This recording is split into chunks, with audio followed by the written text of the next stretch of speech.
A higiene da pele e dos pelos dos pets tornou-se um hábito cada vez mais essencial no cuidado dessa relação. Pensando nisso, a Ouro Fino criou a linha Brizz, uma linha com a melhor tecnologia dermocosmética para a limpeza e hidratação profunda da pele de cães e gatos. Brizz é uma linha de produtos que associa tecnologia a ingredientes reconhecidos na manutenção e obtenção de uma pele hidratada e equilibrada. O Brizz Shampoo Equilíbrio Pele Seca possui componentes selecionados como a fitoesfingosina, aloe vera, vitaminas A e E, que limpam suavemente a pele e os pelos e hidratam profundamente. Brizz Shampoo Equilíbrio Pele Seca é indicado para todos os tipos de pele, especialmente pele seca, e possui fragrância suave e livre de alérgenos, mantendo e proporcionando a integridade da barreira cutânea. Brizz Spray Equilíbrio Pele Seca completa e reforça os efeitos do banho com Brizz Shampoo. Composto por fitoesfingosina e ômegas, Brizz Spray nutre e hidrata profundamente a pele seca nos intervalos entre os banhos. Seu efeito hidratante é intensificado por um complexo vegetal que ajuda no controle da perda excessiva de água da pele, auxiliando na hidratação. Já o Brizz Serum Equilíbrio Pele Seca é composto por ceramidas e ômegas que se associam à fitoesfingosina para equilibrar a epiderme da pele seca, e manteiga de karité, que atua como emoliente e hidratante, ajudando a recuperar a perda de água. Brizz Serum foi criado para hidratar profundamente, além de proporcionar e manter a integridade da barreira cutânea. Peles sensíveis, geralmente mais reativas, ainda são beneficiadas pela ação da calêndula. O cuidado da pele oleosa deve proporcionar equilíbrio à produção excessiva de sebo sem agredir, ressecar ou negligenciar a umectação requerida para uma pele saudável. Em Brizz Shampoo Equilíbrio Pele Oleosa, a tecnologia mineral se associa a um ativo vegetal para neutralizar odores e equilibrar a oleosidade da pele.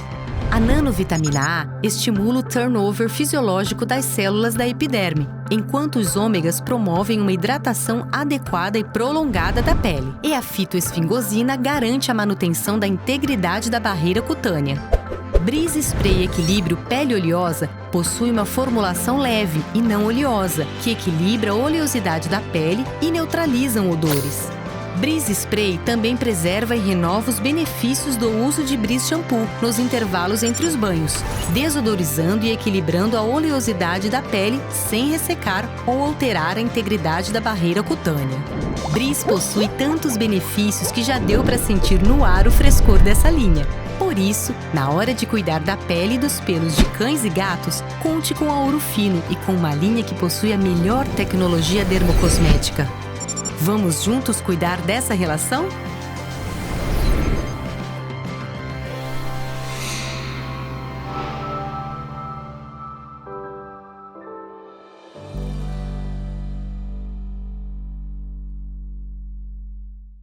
Boa noite a todos. Eu sou o Guilherme Decaro Martins, sou dermatólogo, trabalho com dermatologia veterinária desde 2011 e é um prazer estar aqui com vocês nessa noite. Agradeço demais o convite da VetSmart e da Ouro Fino e nós vamos falar um pouquinho sobre o que realmente está alterado na barreira cutânea de animais com dermatite atópica. Um tema de extrema relevância, visto a casuística de dermatite atópica de cães com dermatite atópica que a gente atende na nossa rotina, e que merecem uma atenção no tocante à sua barreira cutânea e em como que a gente pode modificá-la a fim de tornar o tratamento mais adequado para cada indivíduo. Bom, inicialmente, gente, eu gostaria de deixar claro alguns conceitos que envolvem essa doença. Primeiro, atopia não é sinônimo de dermatite atópica. Atopia, na verdade, é um estado imunológico em que o animal está predisposto a superinflamar a pele e produzir, muitas vezes, anticorpos IgE contra determinado alérgeno. Quando a gente pensa nos seres humanos, os humanos podem expressar a atopia como dermatite, como rinite, como asma, né? Então a gente sabe que existe aquela migração de problema de pele para problema respiratório, a marcha atópica, conhecida na medicina humana, coisa que a gente não vê com frequência na medicina veterinária.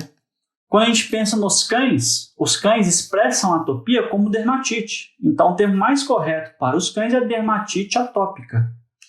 E quando nós pensamos nos felinos, os gatos apresentam lesões cutâneas eosinofílicas e asma felina muitas vezes como um dos principais sinais clínicos decorrentes desse quadro ou desse estado imunológico atópico que esses animais estão presentes.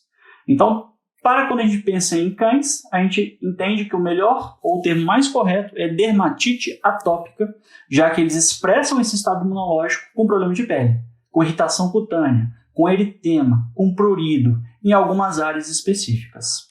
Um artigo recente de revisão da patogênese do diagnóstico e tratamento de cães com dermatite atópica mostra que o conceito também dessa doença vem sofrendo algumas modificações com o tempo e acrescentando, inclusive, a barreira cutânea ou defeitos de barreira cutânea como um ponto importantíssimo na patogênese dessa doença.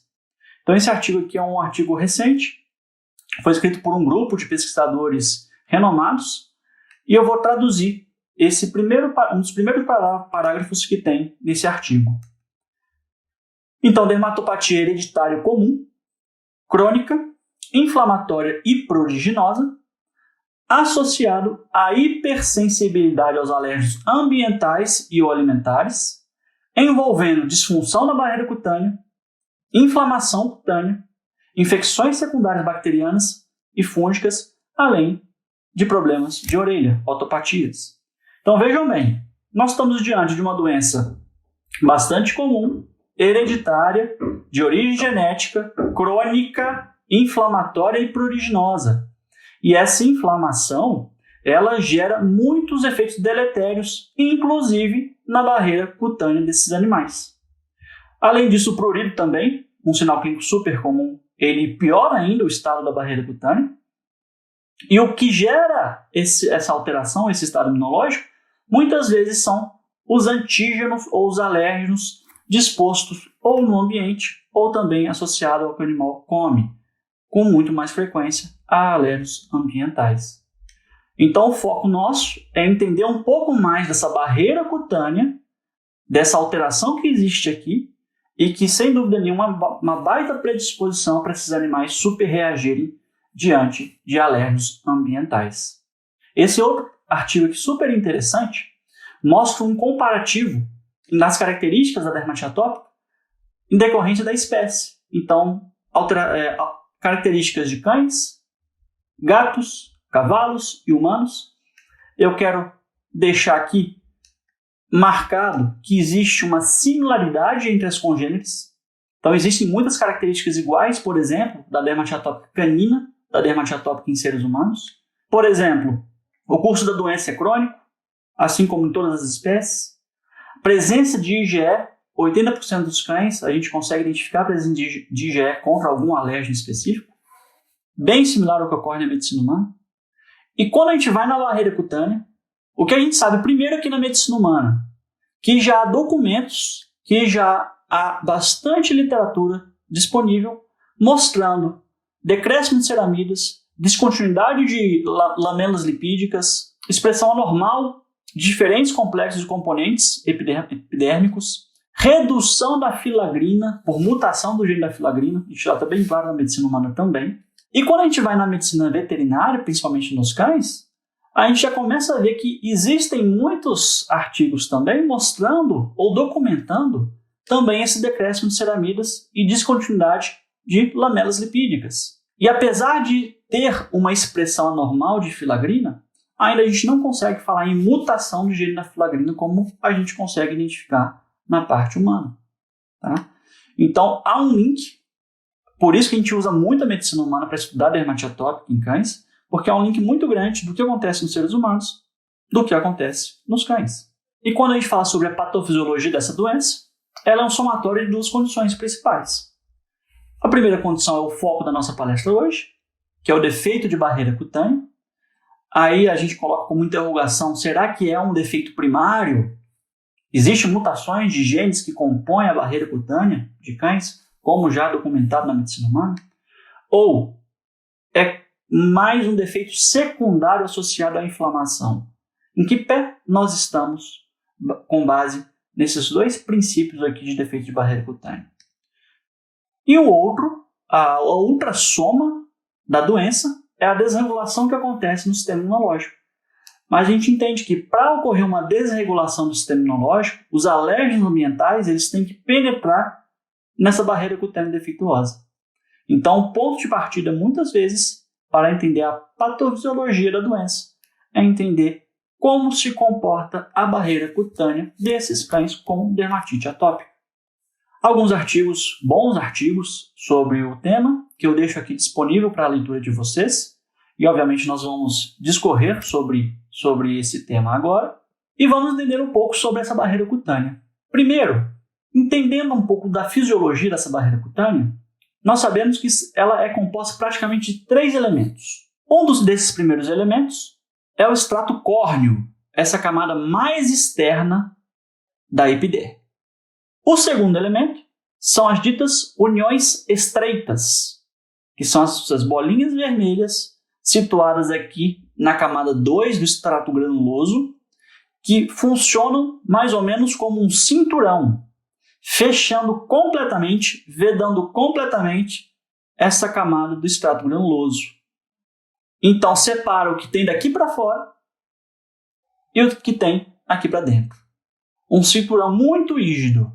E nós vamos ver que esse cinturão rígido é fundamental para que ocorra essa separação do meio externo ou do estrato córneo para o meio externo, do que ocorre aqui para dentro da epiderme, nas camadas mais profundas da epiderme, até atingir a derme e a hipoderme, por exemplo.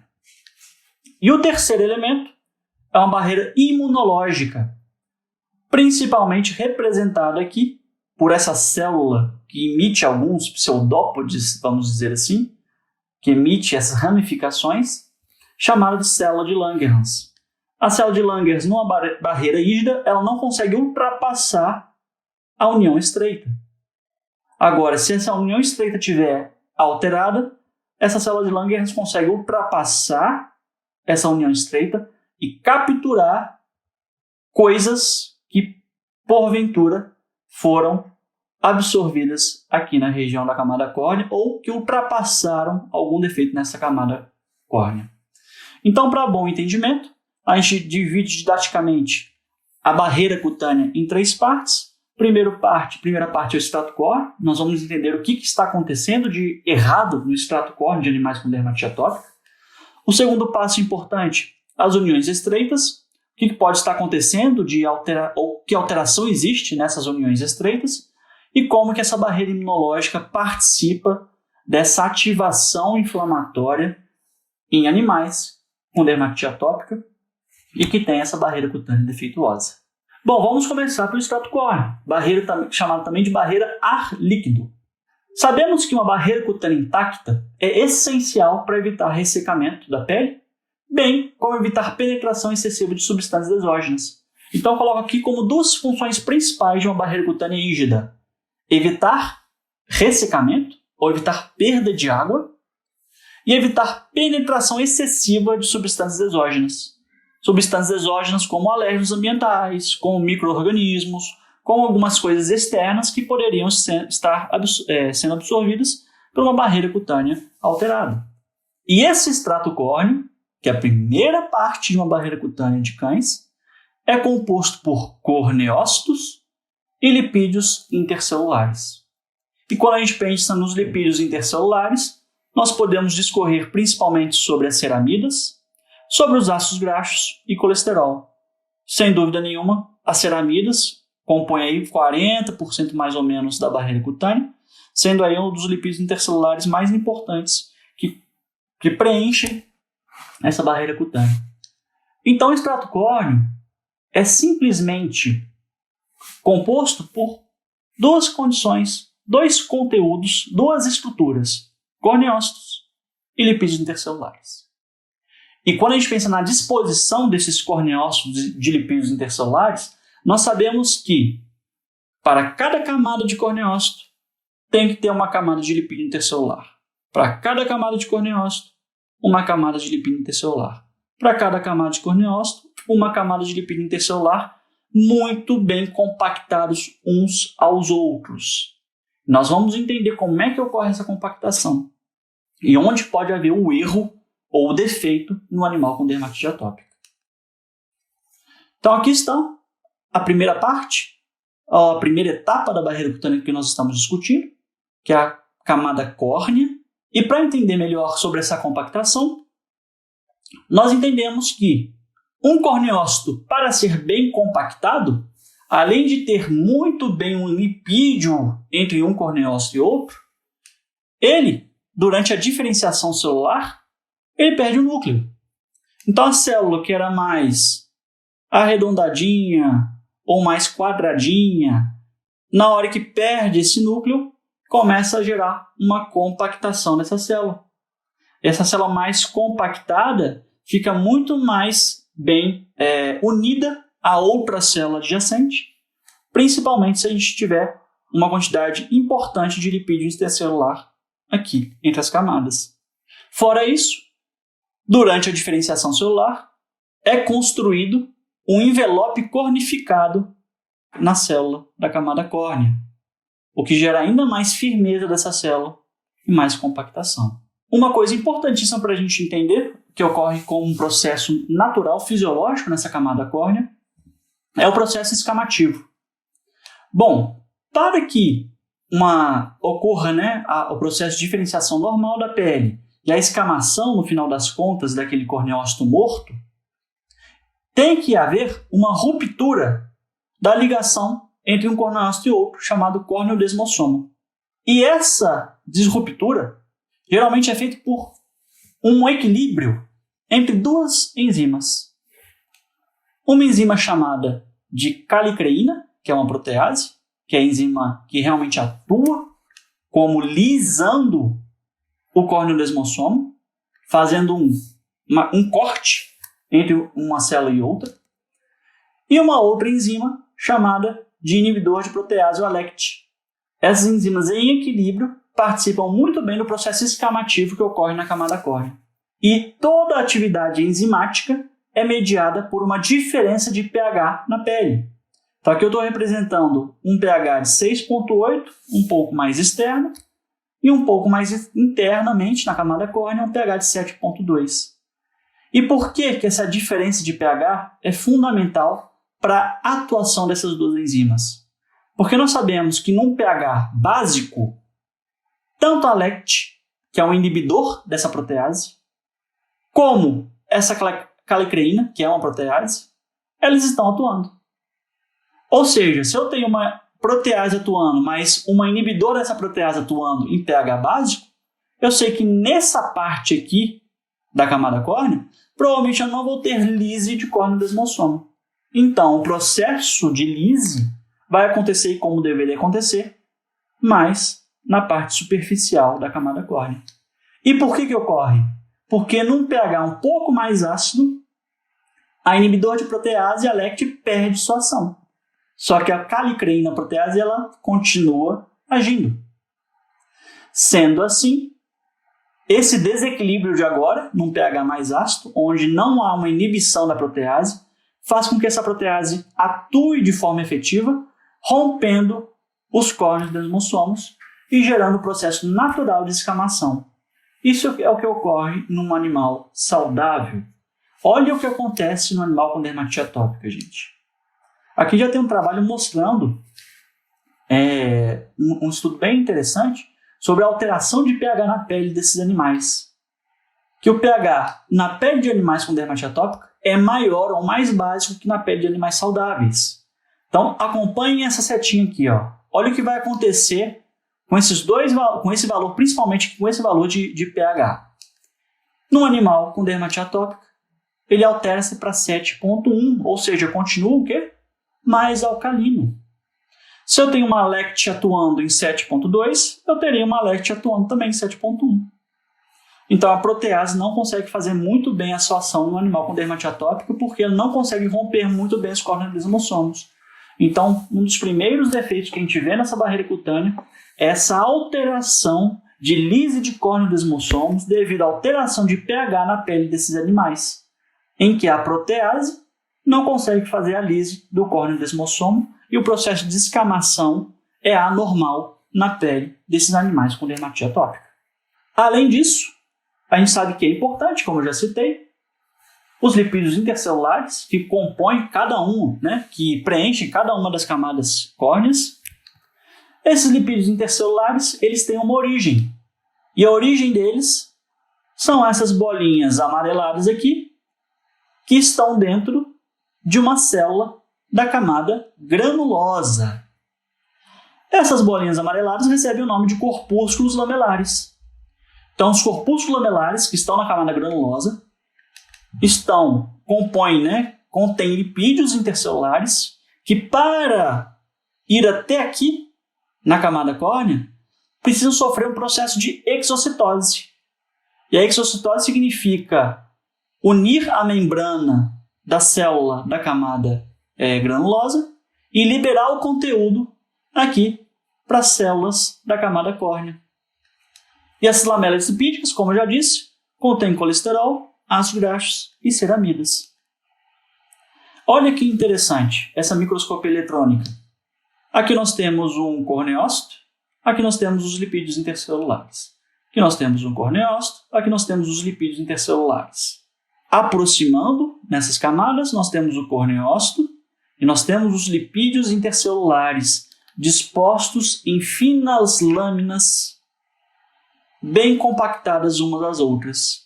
Aqui fica claro que essa camada de corneócito com essa camada aqui tem uma boa compactação porque tem uma boa vedação de lipídio intercelular entre elas. Isso aqui é uma pele de animal saudável. E a gente vai fazer um comparativo com a pele de um animal com dermatite atópica. E além disso, esses corpúsculos lamelares, eles contêm os peptídeos antimicrobianos, que são proteções naturais do organismo contra possíveis superproliferação de micro-organismos aqui na camada córnea. Agora, um ponto super interessante, que para que ocorra essa extrusão do lipídio ou da fusão do corpúsculo lamelar com o citoplasma da camada granulosa, é preciso que essa célula aqui seja exprimida, seja compactada. E nós vamos ver que essa expressão ou essa compactação dessa camada granulosa só é possível por forças que atuam aqui na camada córnea. Então, para que haja uma exocitose de lipídio intercelular, essa célula aqui precisa ser exprimida para conseguir liberar seu conteúdo para fora. E as forças que fazem essa compactação estão aqui, atuando na camada córnea, e eu vou mostrar como é que é feito isso. Caso com dermatite atópica tem alteração dos lipídios do extrato córneo, a gente entende que há uma alteração nas lâminas de lipídios do extrato córneo. E alguns artigos já mostraram isso. Tanto para a disposição heterogênea das lâminas desses lipídios, como lâminas anormais e incompletas, culminando no aumento do espaço intercelular desses corneócitos. Então, aquela vedação muito boa que a gente viu numa microscopia eletrônica de um animal saudável para de acontecer. E além disso, além da alteração nas lâminas de lipídios, nós temos anomalias na composição desses lipídios, como redução na quantidade de lipídios do extrato córneo, principalmente ceramidas, que é o principal componente, talvez uma redução de esfingomielinase, que ainda precisa de mais estudos. Esfingomielinase é quem faz a degradação de ceramidas, ou de esfingomielina, melhor dizendo, para a produção de ceramidas. E o decréscimo de ceramidas está relacionado ao aumento da perda transepitelial de água. Então, quanto menos ceramidas eu tenho, menos reposição lipídica eu tenho, mais espaço entre uma célula e outra eu tenho, o que culmina no aumento da perda transepitelial de água. Lembra que eu disse sobre as duas principais funções de uma camada córnea? Evitar perda de água, evitar penetração de alérgeno. Então, se eu sei que o decréscimo de ceramidas está associado ao aumento da perda transepitelial de água, se está saindo mais água, provavelmente também está propiciando mais absorção de alérgeno ambiental. Então, vamos mostrar um comparativo aqui da pele de um animal saudável, pele normal de um cão atópico, uma microscopia eletrônica, como a gente já mostrou, comparando com a pele de um cão atópico, em que nós temos aqui o extrato córneo e as lâminas finas de lipídios. Olha o comparativo com o animal com dermatite atópica. Aqui seria um extrato córneo, aqui outro extrato córneo, e aqui no meio, vou aumentar, deveriam ter as lâminas de lipídios. Vocês estão vendo que elas são incompletas, são anormais, e elas não preenchem o espaço entre um corneócito e outro. Então a gente sabe efetivamente que as lâminas de lipídios de animais com dermatite atópica estão incompletas, são anormais, e por isso não fazem uma boa compactação ou não deixam ter uma boa compactação entre essa célula e essa célula, entre um corneócito e outro. Assim, vai sobrar espaço. Sobrar espaço para quê? Para maior perda de água, para maior absorção de alérgeno. Uma foto de cima, microscopia eletrônica também, mostra exatamente esses buracos existentes na camada córnea. Bem semelhante a um piso de um deserto. Bem semelhante ao que a gente vê, né, num piso de um deserto, que é aquele piso ressecado, aquele piso cheio de buraquinhos, cheio de reentrâncias. Imagina a avenida que é para a penetração de alérgenos numa pele como essa. E para corroborar o que eu estou dizendo, aqui esse artigo mostrou que cães com dermatite atópica têm maior perda transepitelial de água. Então, há uma perda transepitelial de água 2 vezes maior na pele não lesionada e 8 vezes maior em região de pele lesionada de animais com dermatite atópica comparado a animais saudáveis. Vejam bem, pessoal, 2 vezes maior em pele não lesionada e 8 vezes maior em região de pele lesionada de animais com dermatite atópica. Então, a perda transepitelial de água é maior em cães com dermatite atópica. Quando a gente pensa na filagrina na medicina humana já está bem descrita em relação à sua deficiência, principalmente por mutação do gene que codifica essa filagrina. Nos cães, a gente já está vendo que existe sim alterações na expressão dessa filagrina, mas ainda não se sabe muito bem a origem, né? E qual que é a importância dessa filagrina para essa barreira cutânea? Inicialmente, nós entendemos que existem os grânulos queratohialinos que também estão aonde? Que também estão na camada granulosa. E esses grânulos queratohialinos, eles estão aqui no citoplasma da camada granulosa, também compondo igual os corpúsculos lamelares estáveis. Esses grânulos queratohialinos, eles também precisam sofrer exocitose para chegar, ou para os monômeros de filagrina chegarem aqui onde eles devem chegar e fazer a função que eu vou falar já para vocês. Então, os grânulos queratohialinos, eles sofrem degradação e tem que sofrer uma exocitose para que os monômeros de filagrina cheguem no extrato córneo. E qual que é a função dessa filagrina no extrato córneo, gente? Ela tem a função de unir as fibras de queratina. Olha só, vai diretamente nas fibras de queratina, unindo essas fibras. E qual a importância, né, da gente ter a união de fibras de queratina? Quando a gente tem uma união dessas fibras, a célula começa a ficar tensionada de um lado ao outro. Essa célula aqui começa a tensionar. E nessa tensão, ela começa a se compactar. E nessa compactação, ela faz o quê? Uma força aqui embaixo, gerando pressão na célula da camada granulosa, para que essa célula da camada granulosa faça mais exocitose de grânulos queratohialinos e de corpúsculos lamelares. Então, uma coisa leva a outra. A filagrina é fundamental para organizar esses filamentos de queratina, fazer uma compactação maior entre as células da camada córnea, gerando uma força sobre a camada granulosa para maior expressão de corpúsculos lamelares e de grânulos queratohialinos. E é assim que vai se autorrenovando e vai se liberando mais conteúdo para o espaço intercelular aqui na camada córnea. Além disso, a filagrina, quando sofre degradação pelas proteases, elas se transformam em um fator de hidratação natural, FHN. Então, esses aminoácidos que vão funcionar como substâncias agregadoras de água, diminuindo um pouco a perda transepitelial de água. Então, cães com dermatite atópica têm alterações nas proteínas do extrato córneo, principalmente filagrina. Estudos recentes humanos demonstram que mutações de genes que codificam a filagrina é um dos principais fatores de risco para o desenvolvimento da dermatite atópica. Agora, nos cães, quando a gente pega um artigo bem recente, um update na filagrina canina, uma revisão, poucas ainda são as informações sobre como a expressão da filagrina é modificada na DAC. Sabemos que ela está modificada, mas como que ela é modificada na dermatite atópica canina? Começou-se a verificar um polimorfismo em gene que codifica a filagrina em labrador no Reino Unido, labradores com dermatite atópica, e 3 estudos em West não verificaram a associação da DAC com mutação da filagrina. Então, será que existe realmente uma alteração genética dessa filagrina? Ou será que toda a alteração da expressão da cilagrina está associada a um processo inflamatório, ou citocinas inflamatórias TH2 que atuam diretamente na expressão da cilagrina, reduzindo a sua liberação e a sua expressão? Por enquanto, a gente trabalha com o fato de que uma inflamação cutânea ela é geradora, sim, de alteração na filagrina.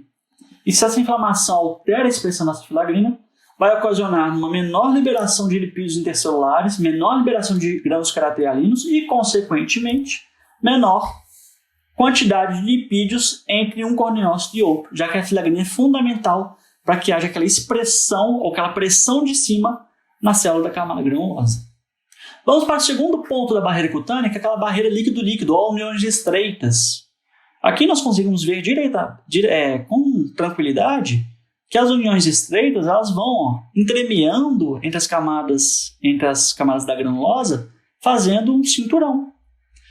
E esse cinturão aqui é como se fosse uma cola, vedando cada espacinho que existe entre a camada granulosa. Então, as uniões estreitas rígidas, elas geram impermeabilidade da camada granulosa e diminuem qualquer tipo de sensibilização dessas células da camada granulosa. Nós vamos ver já que a camada granulosa ela é lotada de receptor, e receptor de protease, receptor de vários antígenos que estão beirando lá e que compõem também alguns alérgenos ambientais. Importante camada de proteção contra a perda de água e penetração de alérgenos. Então, esse cinturão muito bem rígido é fundamental, com proteção contra a perda de água e penetração de alérgenos. E nós vamos ver agora que as proteínas que compõem as uniões estreitas podem estar alteradas nesses animais com dermatite atópica. E se elas estão alteradas, começa a ter espaço. Essa cola não funciona tão bem. E a camada granulosa ela fica exposta aos antígenos ambientais.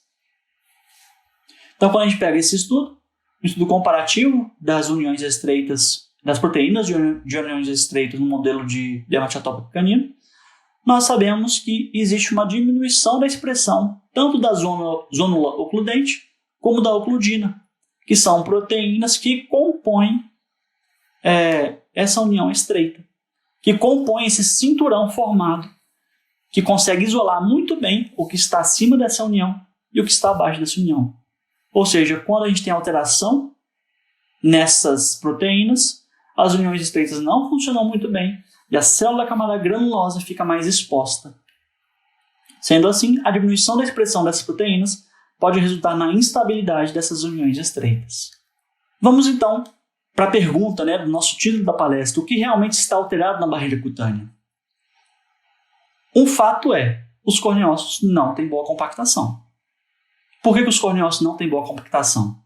Porque nós temos menos lipídio intercelular e também má conformação das lamelas lipídicas e, super importante, alteração da expressão da filagrina. A filagrina é fundamental para fazer aquela pressão em cima da camada granulosa para que haja mais liberação de lipídios intercelulares. Se ela está alterada, se ela está diminuída, essa pressão não acontece. E nós temos uma união estreita que é frágil.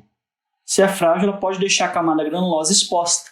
E sem dúvida nenhuma, quando a gente pensa nessas características, nessas alterações, a gente entende que esse é o pontapé inicial para iniciar todo o processo de sensibilização de um animal com dermatite atópica.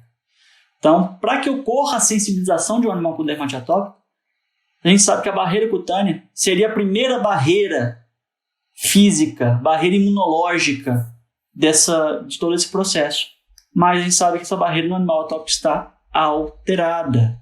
É uma peneira. Passa tudo. Nesse início de processo de sensibilização, nós vamos ver o quê? Que a barreira córnea, camada córnea está alterada, ela está meio solta, não tem lipídio intercelular entre um corneócito e outro. Que as células da camada granulosa ficaram expostas porque as uniões estreitas são frágeis. E olha só o que acontece. Muito antígeno consegue penetrar, muito alérgeno ambiental consegue penetrar, muita bactéria, micro-organismo consegue penetrar, se ligar diretamente nas células da camada granulosa por seus receptores, principalmente receptores de protease, iniciando todo um processo de hiperativação cutânea. E olha ela aqui, a terceira etapa do processo de barreira cutânea que a gente teve, célula de Langerhans agora consegue o quê? Ultrapassar essa união estreita. Ultrapassando essa união estreita, ela consegue capturar diretamente o antígeno aqui na superfície, seja ele um ácaro de poeira, seja ele uma bactéria, e gerar a apresentação antigênica para o linfonodo. Só que isso ocorre em excesso, ocorre a todo momento. Então estabelece-se aí um estado de hipersensibilidade cutânea, por exposição da camada granulosa, por um monte de antígeno que chega em receptores da camada granulosa, pela possibilidade da célula de Langerhans ultrapassar a união estreita, capturar os antígenos na superfície e levar até o linfonodo. E essa resposta de hipersensibilidade é uma resposta em que há mais produção de citocinas pró-inflamatórias e uma piora gradativa e cada vez maior dessa barreira cutânea. Então, no início do processo de sensibilização, a célula de Langerhans consegue ultrapassar as uniões estreitas, capturar os alérgenos em grande quantidade e as células de extrato granuloso ficam expostas. Aqui uma foto de imunohistoquímica de célula de Langerhans, para vocês verem a capacidade que essas células têm em fazer várias projeções. Essas várias projeções, né, capturam os antígenos na superfície. E para finalizar, né, colocar aí de uma forma mais metafórica, a barreira cutânea é tida como um muro de tijolo e cimento, em que nós temos o tijolinho como sendo o corneócito, o lipídio sendo o cimento.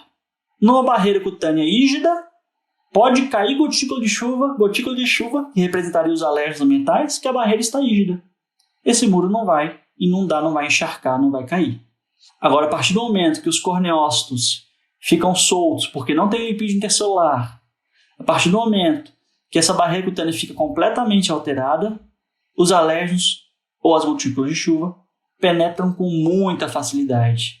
E nessa facilidade de penetração, há uma infecção, há uma exposição alergênica intensa, gerando inflamação cutânea, gerando a resposta de hipersensibilidade que a gente comumente vê nos animais com dermatite atópica.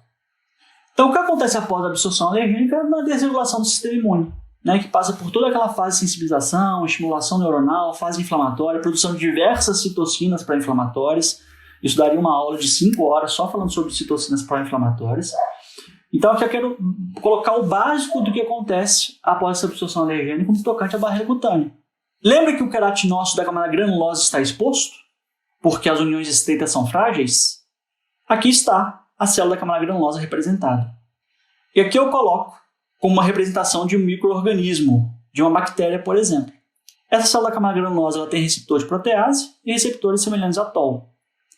Olha só que interessante, essa bactéria se liga ao receptor de protease, ou partes dessa bactéria, ou produtos dessa bactéria se ligam a receptores de protease, estimula a produção por esse queratinócito da camada granulosa de uma interleucina chamada interleucina 6. A interleucina 6, junto com a interleucina 23, lá no linfonodo, faz com que um linfócito inativo, ou linfócito virgem, TH0, se polarize para um linfócito TH17. E o TH17 é importante para gerar a produção de IL-17, que é uma interleucina super importante, geradora de neutrofilia e inflamação. E além disso, a interleucina 17 ela estimula pelas células da camada granulosa produção de peptídeos antimicrobianos, dentre os quais se destacam catalicidinas, beta-defensinas, peptídeos S100A. Tá?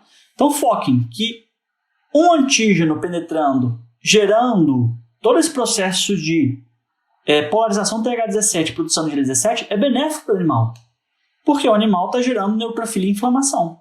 Agora, o que acontece no animal atópico é que se ligam várias bactérias ao mesmo tempo, várias partes ou produtos de bactérias ao mesmo tempo no receptor. Então, acontece isso no animal com dermatite atópica. A pele é exposta. Então, várias partes conseguem se ligar de forma contínua e intensa. Isso intensifica muito o processo de neutrofilia e inflamação. E se intensifica o processo de neutrofilia e inflamação, gera a pústula, gera a pápula, gera muita migração de neutrófilo para a pele. E essa bactéria que estava aqui participando do microbioma comum, normal do animal, como por exemplo Staphylococcus intermédios, consegue penetrar com facilidade. E nessa penetração com facilidade gera a piodermite. Tanto o Staphylococcus intermédios como a Malassezia pachydermatis.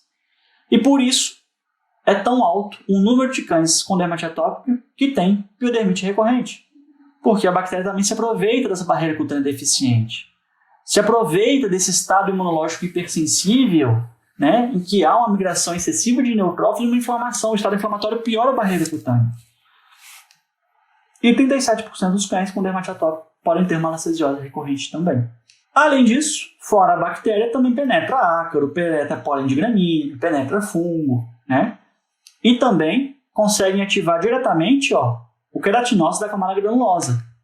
E essa ativação gera uma liberação intensa de mediadores de citocinas pró-inflamatórias, gera dano ao queratinócito. E esse dano ao queratinócito vai gerar produção de IL-1,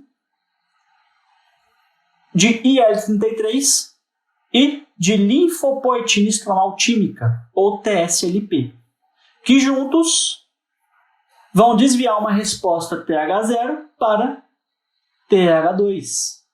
Então, dano ao queratinócito por ligação intensa de antígenos nesses receptores da camada granulosa geram citocinas como TSLP, IL-33 e IL-1, desviando a resposta TH0 para TH2.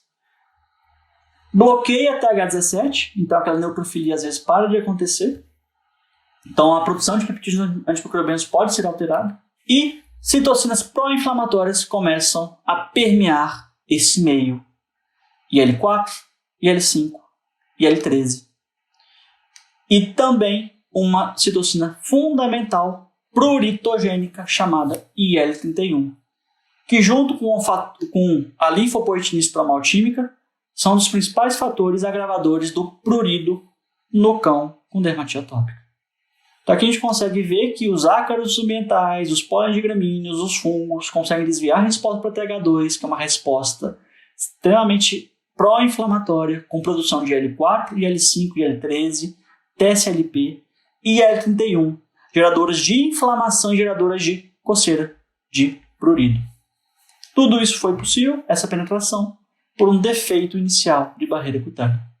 Já foi visto aumento de TSLP em pele lesionada e pele lesionada de animais com dermatite atópica. Então a linfopoetina estromal tímica é um composto que já realmente faz parte aí da patogênese da dermatite atópica. Aumento da expressão de TSLP em cultura de queratinócitos pode estimular com ácaro de poeira. Então nós não temos dúvida que o TSLP está aumentado e ele pode induzir coceira, assim como o IL-31. E olha quando a gente vê a patogênese, né, a patofisiologia da inflamação em prurido da dermatite atópica, a gente acabou de ver que esses mediadores pró-inflamatórios produzem em excesso.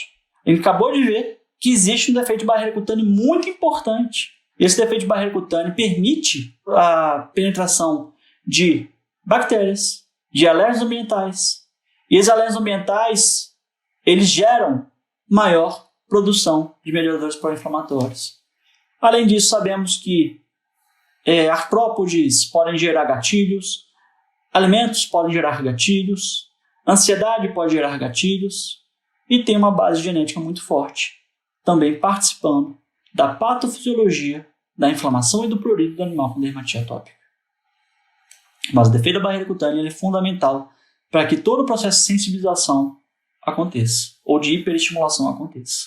Então, aquela teoria, né? Outside, inside, outside. Então, nós temos o defeito primário de barreira cutânea. Primário, a gente, por enquanto, não sabe se é, mas que existe defeito, existe. Com o defeito, existe uma penetração excessiva de alérgenos. Dentro do organismo, começa a acontecer o processo de sensibilização, uma hiperestimulação antigênica, por diversas citocinas que a gente viu sendo produzidas. Liberação de vários mediadores inflamatórios, como a gente viu, IL-31, TSLP, IL-4, IL-13. E esses mediadores inflamatórios fazem o quê? Um defeito secundário de barreira cutânea. Então, inicialmente, a gente entende que a inflamação alérgica é um dos principais fatores causadores de alteração nessa barreira cutânea. Que existe defeito primário? Provavelmente existe, mas a gente não conseguiu descobrir qual é. Quais são os genes defeituosos, né? E que expressões gênicas estão alteradas. E além disso, a coceira piora ainda mais o outside, o externo. Piora ainda mais a barreira cutânea daquele animal. Como observamos clinicamente? As anormalidades da barreira cutânea são observadas clinicamente pela presença de pele seca, por exemplo. Claro que a microscopia eletrônica que a gente utilizou para aquelas fotos seria um método muito mais eficaz, mas não disponível em rotina. Então a gente tem que entender que animal atópico é igual à pele seca, que a gente chama de xerose. E quanto mais a pele é seca, mais água ela perdeu, a gente sabe que mais antígeno externo ela penetra também, consegue penetrar. Isso exacerba ainda mais a inflamação cutânea. Então a gente pode ver, por exemplo, um animal com dermatite atópica, às vezes uma escamação cutânea, às vezes a pele mais ressecada, às vezes uma hiperkeratose, a pele mais eritematosa, pele mais escamativa. Em vivo, hein? Será que em vivo nós podemos ver como é que essa barreira cutânea é alterada? Será que existem métodos em vivo que a gente às vezes até poderia utilizar na nossa rotina para saber o quanto dessa barreira do animal atópico está alterada? A gente viu que, de forma microscópica, essa barreira está alterada. Mas existem métodos em vivo para fazer essa avaliação? Então esse artigo pegou uma comparação de 15 animais saudáveis e 15 animais com dermatite atópica e fizeram alguns métodos de avaliação de barreira cutânea. O que mais se faz em pesquisa hoje em dia é a perda transepitelial de água. Nesse artigo em específico, ele não conseguiu observar diferença entre os grupos. Mas há uma ressalva aqui, que há vários métodos de avaliação de perda transepitelial de água e que devem ser padronizados, não estão padronizados ainda na medicina veterinária. Qual que é a melhor forma de avaliar perda transepitelial de água? Que existe essa perda transepitelial de água maior, existe porque a barreira alterada é a pele ressecada. pH cutâneo, sabemos que a pH maior na pele dos animais com dermatite atópica, como a gente já mostrou. Na hidratação cutânea também eles não conseguiram observar a diferença entre os grupos, mas também depende muito do método que também não está padronizado. Não houve diferença em relação à absorvância cutânea, mas sem dúvida nenhuma o eritema, que é um marcador de inflamação, é maior nos animais com dermatite atópica. Então nós temos um problema aqui. Pele de cão com dermatite atópica, microscopicamente, não segura água. Permite penetração de alérgenos cutâneos, exacerbação de inflamação. É um problemão isso. Como nós podemos, de alguma forma, alterar a função da barreira cutânea por meio de terapia? De que forma nós podemos, às vezes, melhorar ou aumentar o conteúdo de lipídios intercelulares, por exemplo? Fazendo um tratamento multifacetado. Então, quando a gente pensa em tratamento de dermatite atópica, o tratamento é multifacetado.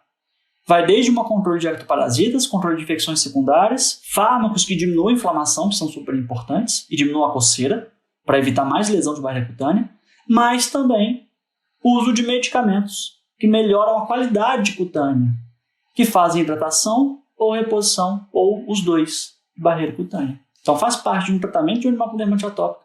Além de tirar a inflamação, que na minha opinião é o mais importante, utilizar alguns produtos que melhoram a qualidade dessa barreira cutânea deficiente.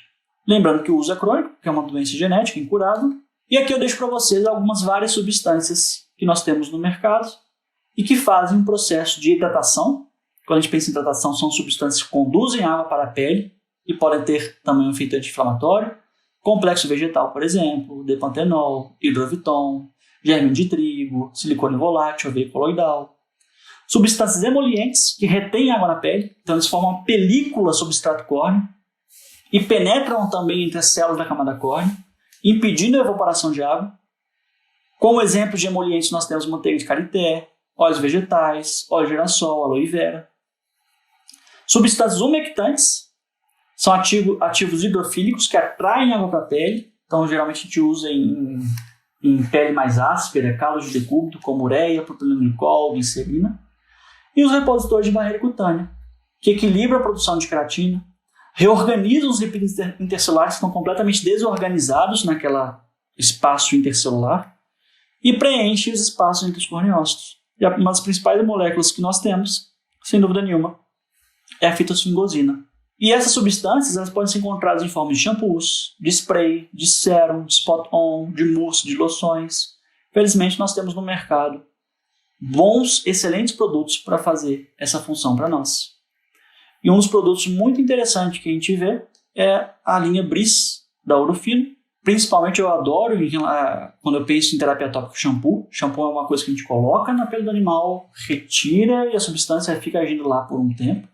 E esse shampoo, principalmente aqui o da Briz, ele tem uma molécula fitoesfingosina, que é um repositor de barreira cutânea. Além dessa molécula, né, os banhos frequentes removem alergens da superfície cutânea. E esse produto, para ter uma ação maximizada, deve ficar em contato pelo menos aí por 10 minutos.